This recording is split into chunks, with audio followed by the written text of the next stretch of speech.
기독교 강요 2권 제10장 구약과 신약의 일치성.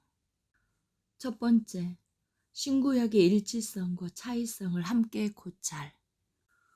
지금까지 거론한 것들에 비추어 이제 우리는 창세 이후로 하나님께 택함을 받아 그의 백성의 무리에 속한 모든 사람이 동일한 율법과 우리 가운데 두루 작용하는 동일한 교리의 고리에 의해서 그와 언약을 맺게 되었다는 사실을 분명히 알 수 있다.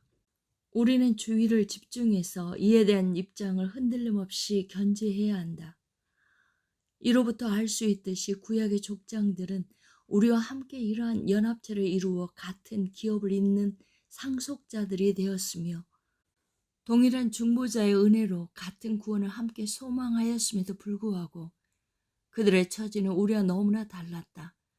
나는 이를 부록으로 첨가하여 다루고자 한다. 그러나 이를 규명하고자 우리가 모은 율법과 선지자들의 증언들은 하나님의 백성이 종교와 경건에 관한 어떤 다른 규범을 가진 적이 한 번도 없었음을 명확하게 알려준다. 그런데도 저술가들은 구약과 신약의 차이에 관해서 긴 논쟁을 일삼는다. 그리하여 독자에게 날카롭게 파고드는 일말의 근심을 야기한다. 그러므로 이 문제를 더욱 상세하고 정확하게 논의하기 위하여 주제를 특정하여 별도의 장으로 다룸이 마땅하다.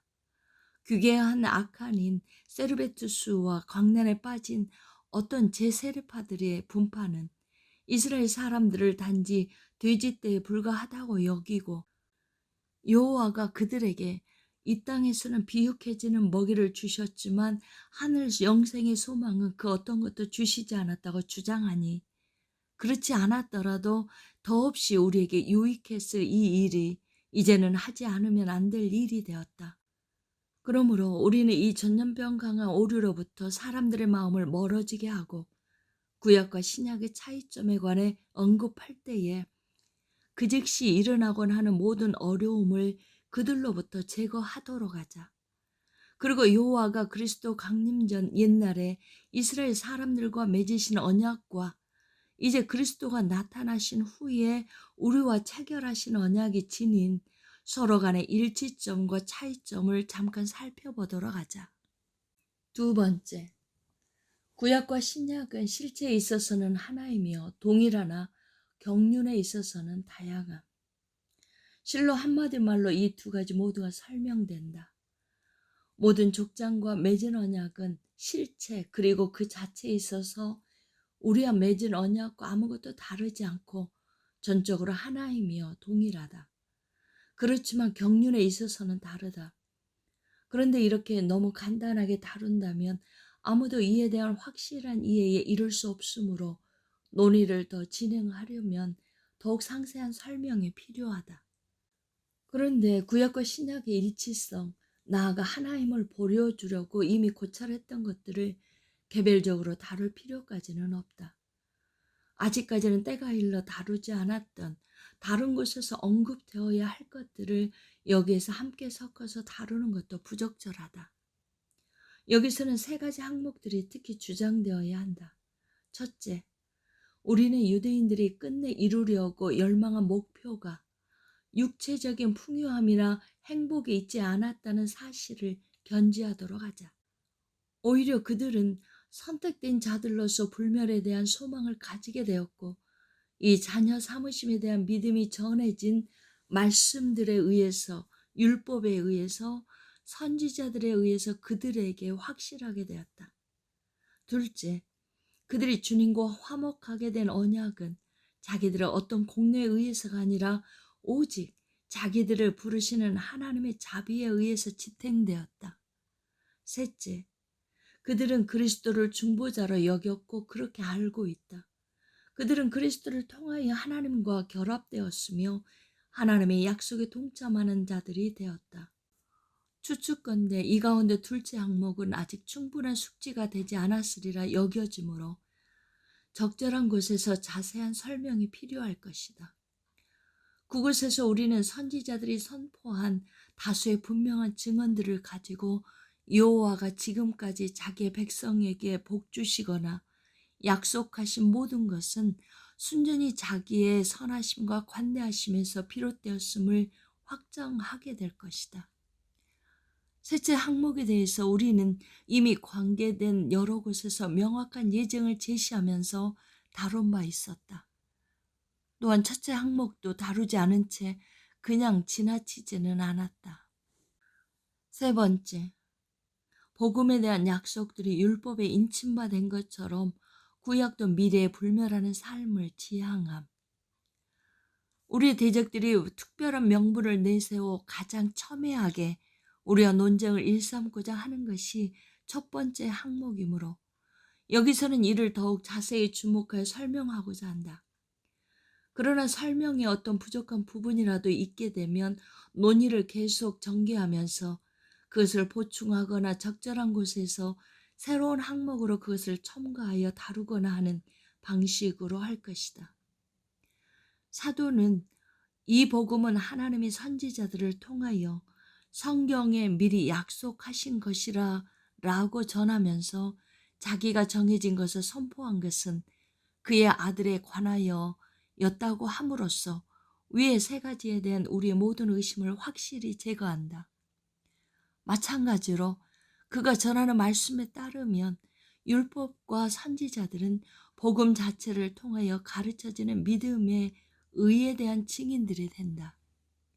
참으로 복음은 사람들의 마음을 현세의 삶에 대한 즐거움에 제한시키지 않고 그것을 들어올려 불멸에 대한 소망으로 나아가게 한다. 그것은 그들을 땅에 있는 달콤한 것들에 매이게 하지 않고 하늘의 간직한 소망을 알려줌으로써 말하자면 그들을 그쪽으로 옮겨가게 한다. 네 번째, 구약도 그리스도 안에서 하나님의 자비로 부여되는 영생을 목적으로 함. 같은 논법으로부터 구약은 하나님의 값없는 자비를 근거로 세워졌으며 그리스도의 중재에 의해 확장되었다는 사실이 귀결된다. 왜냐하면 복음적 설교도 죄인들이 의롭다 함을 얻는 것이 그들 자신의 공로가 아니라 하나님의 부성적인 관대하심으로 말미암는다고 선언하기 때문이며 그것이 전체 요체가 그리스도 안에서 요약되기 때문이다. 그러므로 누가 감히 유대인들을 그리스도로부터 분리시키려 할 것인가? 우리는 그리스도가 유일한 근본이 되시는 복음의 언약이 그들과 체결되었다고 듣고 있지 않는가? 우리가 듣는 바로는 경륜상 믿음에 의해 교리가 적용된 그들을 누가 감히 값없는 구원의 선물로부터 소외시키려고 하는가? 이 분명한 문제에 대해서 너무 오랫동안 논쟁할 필요 없이 우리에게는 깊이 새겨지는 주님의 말씀이 있다. 아브라함은 나의 때 볼 것을 즐거워하다가 보고 기뻐하였느니라. 이곳에서 그리스도가 아브라함에 대해서 증언하신 것이 믿음의 백성 가운데 보편적이었음을 사도는 다음 말씀에서 보여준다. 그리스도는 어제나 오늘이나 영원토록 동일하시니라. 여기에서 말씀되는 것은 단순히 그리스도의 영원한 신성이 아니라 항구적으로 드러난 그의 능력에 관계된다. 그러므로 복된 동정녀와 스가랴는 모두 그들의 노래에서 그리스도 안에 계시는 구원을 여호와가 옛날에 아브라함과 족장들에게 하신 약속들의 제시라고 말한다. 만약 여호와가 자기의 기름 부음 받은 자 그리스도를 제시하심으로써 자기가 옛날 사람들에게 한 맹세를 이루신 것이라면 구약은 항상 그리스도와 영생의 목적이 있었다고 말할 수밖에 없을 것이다. 다섯 번째, 구약 성례들은 그리스도를 의미로서 제시함. 나아가 사도는 이스라엘 사람들이 언약의 은혜에 있어서뿐만 아니라 성례들의 의미에 있어서도 우리와 다를 바 없다고 여긴다. 옛날에 이스라엘 사람들이 성경에 따라서 징계로서 받은 형벌들의 예들을 사도가 열거하고 있는 목적은 그리스도 사람들이 유사한 죄를 범하지 못하도록 막기 위함이었다. 그리하여 그는 다음을 전제로 삼아 순서별로 논의를 전개한다. 우리에게는 이스라엘 사람들이 겪었던 하나님의 징벌로부터 우리 자신을 건져낼 어떤 특권도 없다. 그러므로 우리는 어떤 명분으로도 이에 대해 항변할 수 없다. 왜냐하면 여호와는 그들에게도 동일하게 복을 주셨을 뿐 아니라 동일한 징표들을 통해서 우리의 은혜를 베푸셨기 때문이다. 이는 그가 마치 다음과 같이 말하는 듯하다. 만일 당신이 인침을 받은 세례와 당신이 날마다 받는 성찬이 모두 놀라운 약속들을 지니고 있으므로 당신이 이제 위험으로부터 벗어나 있다고 확신해서 하나님의 선하심을 경멸하고 방자하게 너스레를 떨고 있다면, 그러한 징표들이 부족하지 않았던 유대인들에게 하나님이 자기의 엄격한 심판들을 내리셨다는 것을 당신은 인식해야만 할 것이다. 그들은 바다를 가로지름 가운데 그리고 태양에 불타는 열기로부터 자기들을 보호해 준 구름 속에서 세례를 받았다. 우리와 맞서는 자들은 그 가로지름을 육적 세례라 칭하고 그것이 우리의 영적 세례와 어느 정도는 상응한다고 주장한다. 그러나 만약 그것이 참되다고 받아들여진다면 사도의 논리는 설득력을 잃게 될 것이다. 왜냐하면 여기서 바울은 그리스도인들이 세례와 특권을 내세워 자기들이 유대인들보다 우월하다고 생각하는 것을 막으려는 데 뜻이 있기 때문이다. 바로 이어지는 말씀도 이런 억지에 굴복하지 않는다. 다 같은 신령한 음식을 먹으며 다 같은 신령한 음료를 마셨으니 사도는 본문이 그리스도를 언급한다고 해석한다. 6번째, 만나가 제시하는 의미는 참된 양식인 그리스도의 몸. 우리와 맞서는 자들은 바울의 이러한 입장을 깨뜨리려고 그리스도가 하신 너희 조상들은 광야에서 만나를 먹었어도 죽었거니와 내 살을 먹는 자는 영원히 죽지 아니하리라 라는 말씀을 근거로 둔다. 이 두 본문을 조화시키려는 데는 아무 어려움이 없다. 왜냐하면 여기에서 주님은 자기의 말씀을 듣고 있는 자들이 음식으로 각자의 배를 채우려고 애쓰기는 하나 정작 영혼의 참된 양식에 대해서는 무관심했으므로 그들이 받아들여 속에 담을 만한 수준에 맞추어 말씀하셨기 때문이다.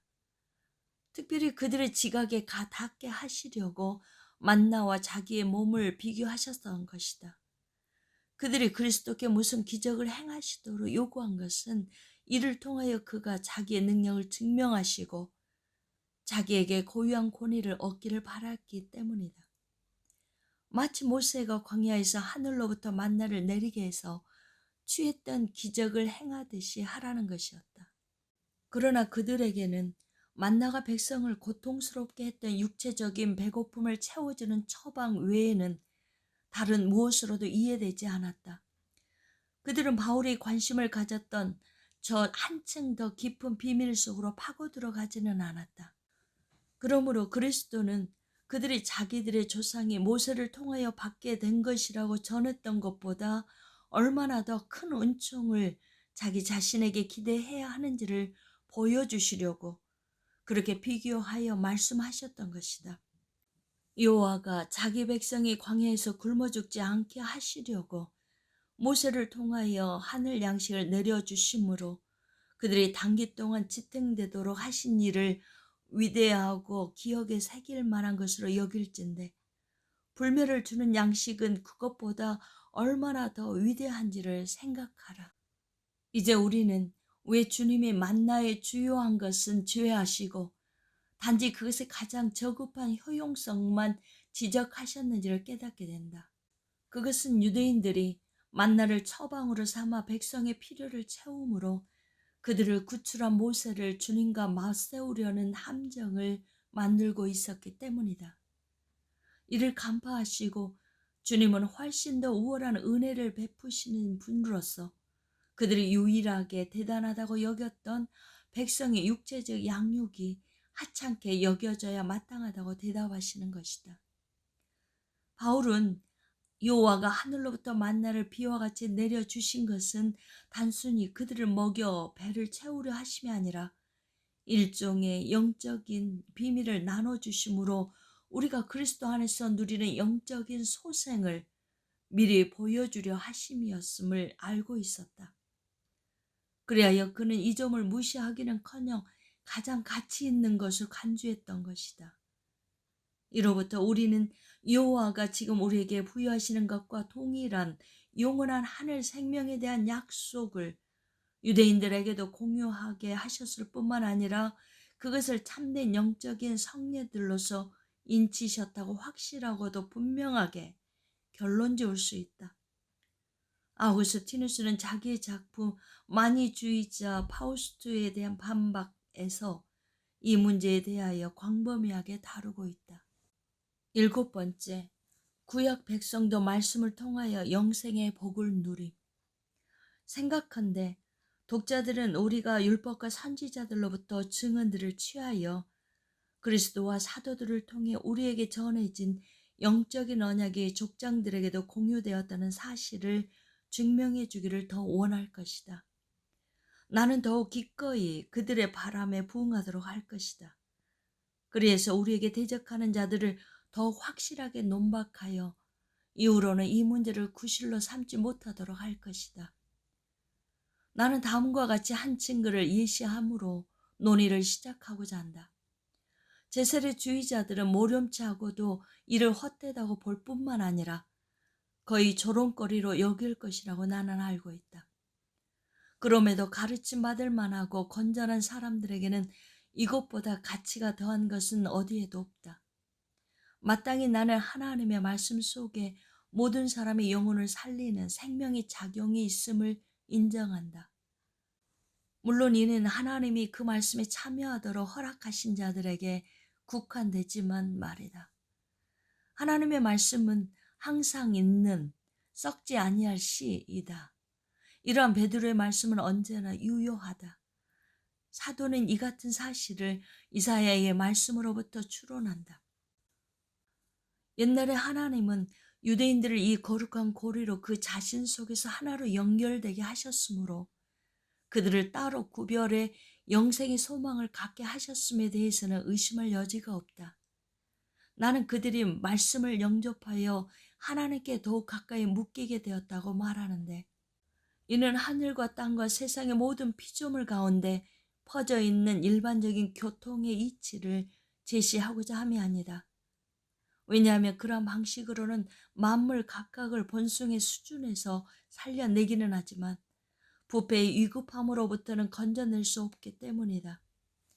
나는 여기에서 경건한 사람들의 영혼을 조명하여 하나님을 아는 지식에 이르게 할 뿐만 아니라 어떤 면에서는 그들을 하나님과 하나가 되게 하는 특별한 이치에 대해서 말하고 있다.